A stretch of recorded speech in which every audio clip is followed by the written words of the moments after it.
পুৱতি নিশা শুই থকা অৱস্থাত প্ৰধান শিক্ষকৰ ঘৰত ভয়ংকৰ ঘটনা ঘটিল। ঘৰৰ পকী দেৱাল পাৰ হৈ প্ৰৱেশ কৰিলে ডকাইতৰ দল।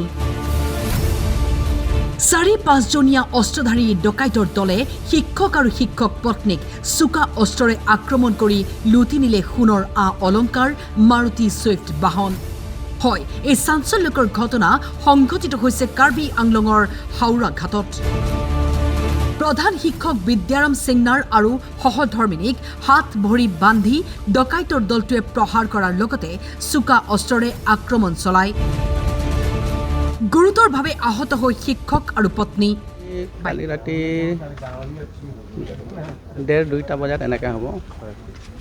আমিতো এতিয়া সময়টো চাব পৰা নাই, কাৰণ আমাক ডাইৰেক্ট আহি বিচনাতে আহি এটেক কৰিছে। আমিতো শুই আছিলোঁ ঘোৰ টোপনিত। আৰু কালি মই ওদালগুৰিৰ পৰা আহিছিলোঁ ৪:৩০ বজাত আহি পাইছিলোঁ, ভাগৰ লাগে কাৰণে শুই আছিলোঁ।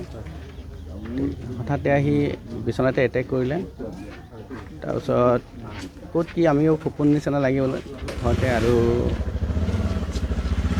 মাৰপিট কৰিছে অলপ।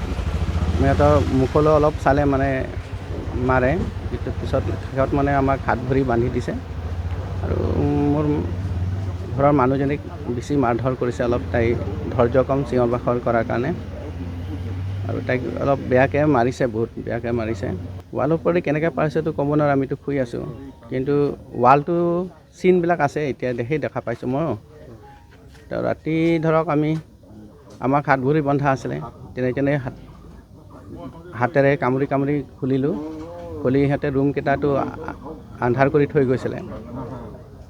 বহুত সময়ৰ পিছত ভয়ে ভয়ে লাইটখিনি অন কৰি আমি ডাইৰেক্ট থানালৈ গ'লোঁ। আৰু দুজন সেইখিনি তাৰ গাড়ী নিলে, গহনা পাতি নিছে, মোবাইল দুখন লৈছে, আৰু হেৰি নিছে কিবা হাৰমনিয়াম। সিহঁতে কিবা বাকচ বুলি ভাবিছে, হাৰমনিয়ামখন চাবি বিচাৰোঁতে মোক মাৰিছিলে। গ্ৰিল ভাঙি 2-3খনকৈ দৰ্জা দুখন দৰ্জা ভাঙিছে, গ্ৰিল ভাঙিছে। যথেষ্ট মাৰপিট কৰিছে। বহুত মাৰপিট কৰিছে। দুখ লাগিছে। মইতো যিমান পাৰোঁ সমাজৰ ভালৰ কাৰণে কৰি আছিলোঁ। দুখীয়া ল'ৰা ছোৱালীকো ফ্ৰীকৈ পঢ়াইছিলোঁ, কাৰোৰ পৰা পইচা লোৱা নাছিলোঁ। ইতিমধ্যে ঘটনাস্থলীত হাওৰাঘাট আৰক্ষী উপস্থিত হৈ তদন্ত আৰম্ভ কৰিছে। বকলীয়া ঘাটৰ পৰা ৰাজু কাঠাৰৰ ৰিপৰ্ট, টাইম 8।